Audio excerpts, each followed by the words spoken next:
Peace and blessings, everybody. Chrysalis Sun here, and today I actually want to do a very informal video addressing ancestor worship or ancestor reverence. I have been getting a lot of calls, a lot of messages, emails, people hitting my inbox asking about ancestor work, wanting to know what it is, how to do it. You know, people desiring to just kind of connect more with their ancestors. Wanting to just kind of open up more to that spiritual practice. So I figured it'd be a great idea to actually just do a video and just put it out there for anyone to be able to reference and just provide basic information about this work, essentially. So a little bit about myself and how I came to this practice. I started doing ancestor work about maybe 5 or 6 years ago. When I first moved to Atlanta.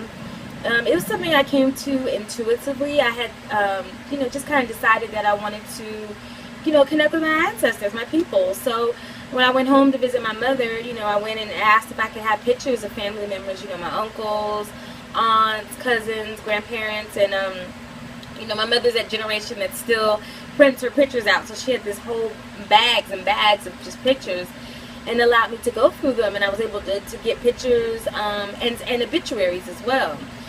When I returned from that trip, I decided to just kind of set up an altar. Naturally, just place the pictures, the obituaries up, maybe light some candles, and let it be a space where I meditated at every morning. I didn't really have a full background on ancestor work at the time. It was just something that I was called to do. Now, on a intuitive level, I am a medium. People would describe me as a medium. One of my strongest abilities is to connect with the spirits of the dead. I do see them. I receive messages from them. So not just the spirits of the dead, but specifically ancestors and deities that are connected with the dead or who are connected with, moving between both worlds. So that's my gift. That's my gift. So once I started setting up my own altar and meditating and working with my own ancestors, that gift has strengthened. So that's just like my background in this practice. A year ago, I was facilitating a Sunday service, something that me and my partner were doing once a week on Sundays. We'd have people gather to the house and we just kind of speak on just different topics, astrology, crystals, chakras, things like that.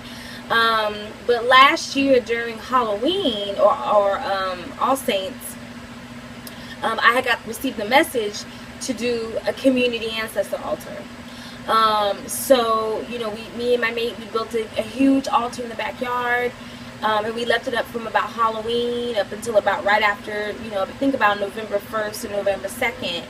And we invited members of the community to come in and, give offerings to the community ancestor altar. That was a huge success. We had a lot of very powerful breakthroughs with that altar. And it was just a very beautiful, community practice that we initiated for that period of time. It was also during that time that my ancestors told me that they wanted me to start really teaching more people about ancestor work.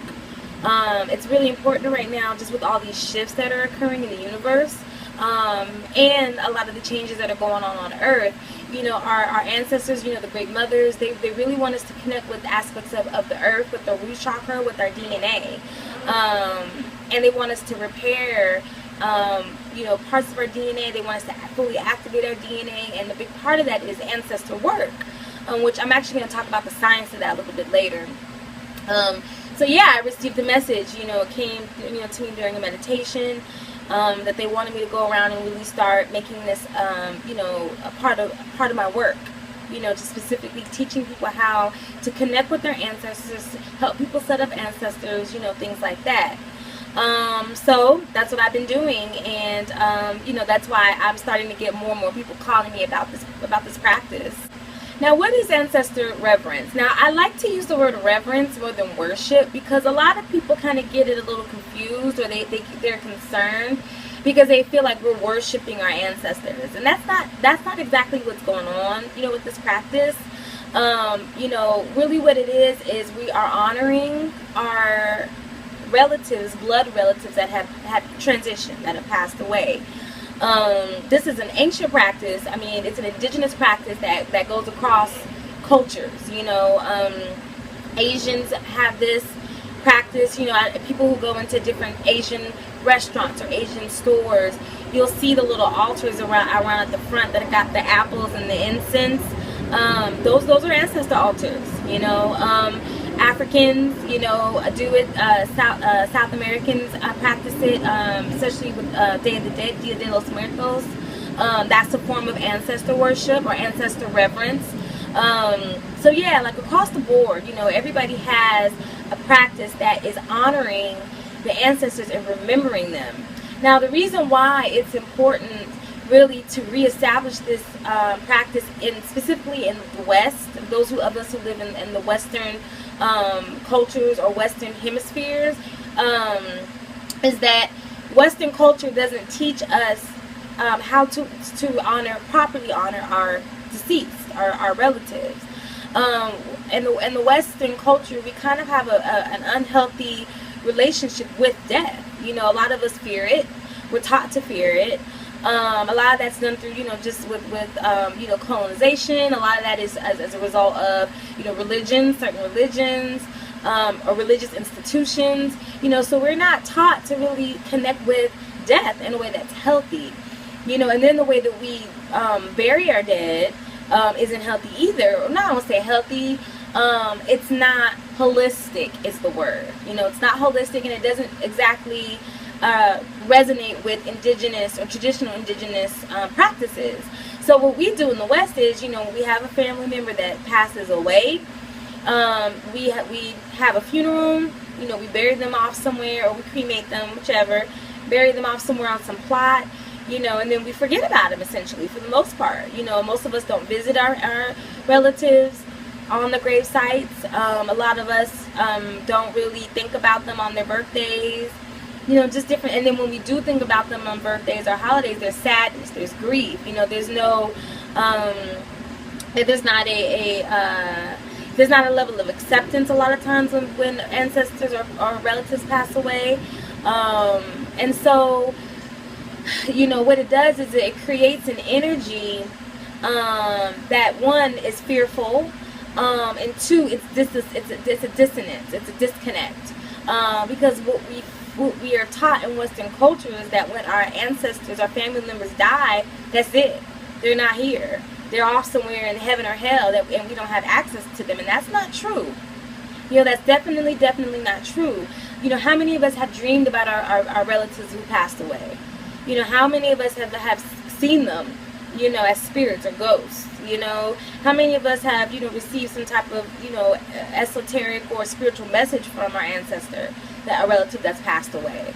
You know, so yeah, for us to feel like or grieve or be sad because we think that our ancestor, when they died, that they're just gone, you know, that's not the case at all. You know. And even when we look at it scientifically, you know, energy never dies, it never dissolves, it never, energy's never extinguished. Energy just transfers from one form to another, you know, and that's shown in a lot of different scientific studies about energy, you know, matter. And so if that is the case, why would spirit be any different?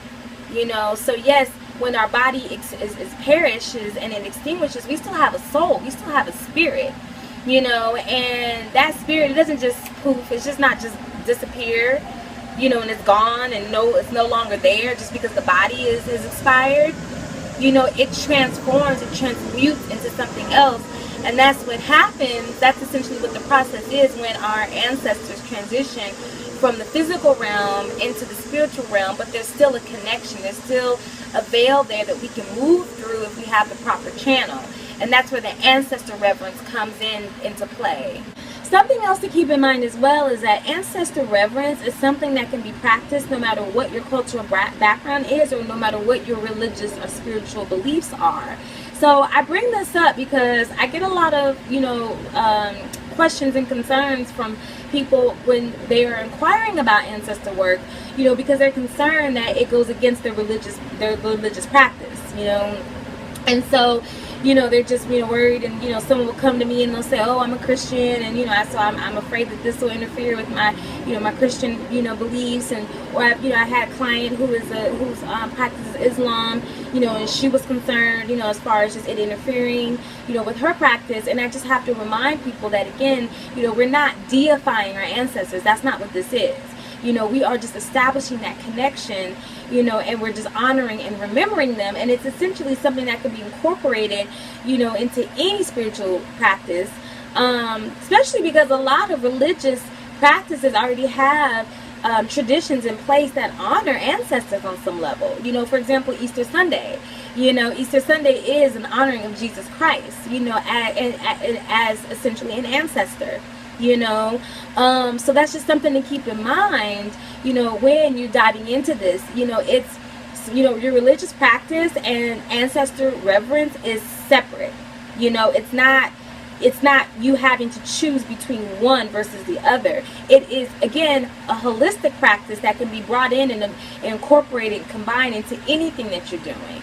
So why do it? You know, why get into this practice? You know, my personal testimony with Ancestor Reverence it's been one of the most healing and transformative practices that I've ever engaged in. You know, again, I started with myself, doing this for my own good, you know, my own necessity, needing my own desire to establish my connection with my people.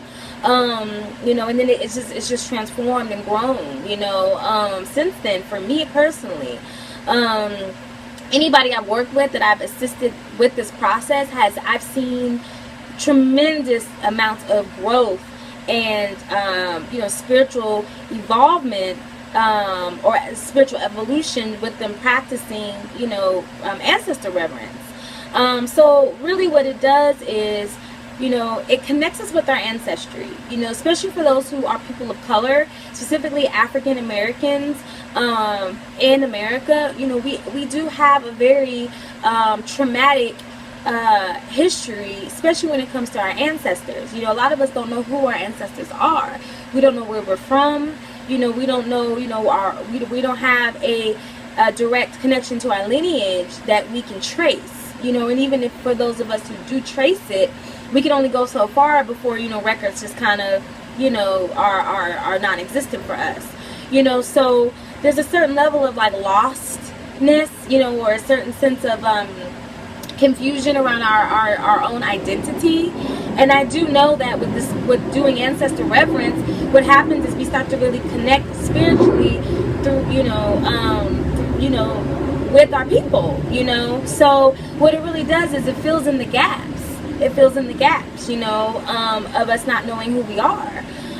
So I know, you know, people are like, well, how? Why? You know, and a lot of times too, you know, we feel like if we can't do a DNA test, or if we can't, you know, trace the birth charts, birth records, you know, or birth certificates, or if we can't, you know, go through, you know, grandma's Bible, family Bible that's got the family tree, that's, you know, then it's not relevant. It's not valid. But that's not the case, you know. So from my own experience, what I've recognized is that, you know, my ancestors reveal themselves to me in my dreams, you know. And so the more that I've been, you know, working with my ancestor altar, they've been telling me who I am through my dreams, you know, sparking certain interest, certain interest in me to help me connect with my own culture, you know, my own ancestry. So, you know, it's more of that spiritual knowing and that spiritual awareness that surpasses anything that a DNA test, you know, can do. And really what a DNA test will do is just confirm what you're already knowing, you know, in your spirit. So yes, it connects us with our ancestry, starts to heal the wounds we have around our identity. Again, as I mentioned earlier, Ancestor Reverence allows us to develop a healthy relationship with the concept of death. You know, allows us not to fear it. Allows us to properly grieve our relatives. It allows us to really connect with death as a beautiful transformation, or aspect of transformation, rather than something to fear and loathe and ignore and not think about. You know, so you know, that's another thing that I really appreciate about this practice, is that, you know, it has allowed me and a lot of other people who I've worked with to start to really transform the way that they view death. On a metaphysical level, Ancestor Reverence is key for protection, psychic or spiritual protection. Because the more that you connect with your ancestors and you bring them into your environment, like, they fortify you. They protect you. They do things and look out for you on a spiritual level the same way that a spirit guide would, or those who work with angels, or other spirits that are there to pretty much have our backs. Our ancestors are definitely, when we call them in, that's the first thing that they do. They pass messages. That's another thing as well. My ancestors are constantly giving me messages, whether it's through dreams, through my meditations, through music, however they communicate with me, so I'm always aware, and able to really just move in a sense of just being prepared for whatever's to come. And the ancestors, work definitely provides guidance. A lot of times, we're living in a society that it teaches us how to seek outside of ourselves for our answers, and that's not how it's supposed to be. We're supposed to be able to tap within. So with our Ancestor Reverence, it provides the platform and the training to do that, because again, you're not praying to your ancestors, you're not worshiping your ancestors, you're not deifying your ancestors. You are honoring them in a way that is representative of you, because again, they are you and you are them. So when you go to your ancestors for guidance, you're still seeking that. When you go to your ancestors for guidance, you're still going within. Because again, you're tapping into that interdependent relationship that you have with them. And why else do we do it? For healing. For healing. I've seen Ancestor Reverence serve as a catalyst for all kinds of emotional, spiritual, and mental healing. Because we recognize that, people talk about generational curses, right? Grandfather was an alcoholic, dad was an alcoholic, brothers are an alcoholic, mother was in poverty, grandmother was in poverty, great grandmother was in poverty. All generational curses are traumas in our DNA that are being handed down. And again, that's where we get into the science. So every experience that we have, whether it's positive or negative, is encoded into our DNA. And then when we have children, we pass that down. And so children come into this world already with the programming of DNA, from us and our ancestors. But then they have their own experiences that further program their DNA. And then that's how we end up getting situations where you have, illnesses that run in the family, addictions that run in the family, poverty that runs in the family. But the way to break those generational curses is to start working with, the spirits and our ancestors that have, that have housed these different types of diseases and these different types of curses, so we say. So every time we heal something within ourselves, not only do we heal our future generations, but we heal the generations before us. And any time that I put something on my altar that is to help or heal this or appease the spirit of my ancestors, I'm automatically activating my own DNA. I'm already healing or repairing aspects of my own DNA. So if anything else, that's why we do the Ancestor Reverence. It definitely serves a purpose more than just the metaphysic. It's like, this is a healing process, And then not only that, DNA activation, that's root chakra. So again, we're tapping into and healing our root chakra. Because, indigenous people of color, we have a very, we have a lot of trauma in our root chakra. That's just plain. We have a lot of trauma in our root chakra. And, and hence we have a very unhealthy relationship, not only with our ancestors and our ancestry, but also with the earth. So the more that we heal and we work on that relationship with our ancestors, and the more that transforms or transmutes or transitions into how we relate to Mother Earth, or the Great Mothers. So a couple last things I want to address real quick is, one, because I get a lot of concerns about this, we do not reverence any ancestors that have harmed, or have led a life that was not exemplary, right? So when I say harmed, I mean murdered, you know, who were, you know, extreme thieves, you know, like who lived a life of thievery. You know, people who, ancestors that have caused great chaos or destruction to their family. Ancestors that have, you know, caused great destruction to others, you know, in their community, you know. And I've worked with clients that have had ancestors that have molested them, you know, that have raped people. We don't put those on the ancestor altars. You know, we don't reverence them, you know, because one, we don't want to bring that energy in, you know, because again, the ancestor reverence is about transforming that energy, you know. And with those types of ancestors, they've got karmic debts that they need to rectify on their own. It's not for us to take on those specific karmic debts, you know. So a lot of times with those ancestors, they end up coming back, you know, they end up reincarnating, and you know, then they have to deal with whatever the consequences were of their lifestyle, you know. So I tell people that no, you know, those types of ancestors, we do not want to place them on the altars. We do not want to reverence them. You know, we want to deal with our ancestors that have, you know, lived more exemplary lives. You know, of course, our ancestors are human. You know, if one was an alcoholic, you know, that was one thing. You know, if one ancestor, you know, stole $50 from grandma, you know, yeah, that wasn't a good look. You know, however, there's not a reason for not to put them on the altar and not to remember them, you know, because again, you know, our ancestors were human. So, you know, I do feel that needs to be addressed, because a lot of people, when we start to really do our ancestor reverence work, there's triggers that come up, you know, especially for ancestors that have harmed us, who have either sexually abused us or physically abused us, you know. So no, we don't deal with them. Another thing to note with the ancestor work is that there's a lot of different ways to honor your ancestors. I know I mentioned altars a lot. I deal specifically with helping to build ancestor altars. That's really the most straightforward way to do it. Ancestors don't have to have a formal altars though. You can honor your ancestor anyway, like any type of way. Some people play music, you know, and that's how they do it. Some people drum. So there's a lot of different ways to honor your ancestors. You know, it's not necessary to have an altar. However, what the altar does do is it's a portal. Any type of spiritual altar is a portal.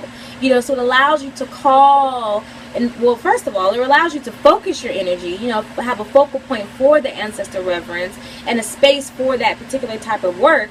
But it allows you to call them in a very straightforward portal. You know, so. Yes, you know, ancestor altars are great. However, there's people who they don't have their own space. They may live with someone who's not comfortable with that. Some people may not, you know, have the room for it in their house. Some people may not own a home. You know, they may live with others. They may rent a room. They may be sleeping on the couch somewhere. And an altar is not, you know, practical. It's not feasible for them to do. There's a lot of other ways that you can perform ancestor reverence besides an altar. So I wanted to just address that. And that's it for this video. You know, it's just a quick reference guide, you know, just kind of addressing some questions that people tend to ask me and just explain what ancestor reverence is. If you have questions, like additional questions about ancestor work, reach out to me. If you are interested in doing or performing or getting into the practice of ancestor reverence, definitely reach out to me. Email me, hit up my website, contact me, you know, just however way you can. And we can work that out. I'm based in Atlanta. I do work here as far as working with clients. I also do long distance work with the Ancestor Reverence. And I am also willing to travel under certain circumstances. So I hope this video was you know, helpful. I hope it answered some questions. And you guys have a wonderful day. Peace.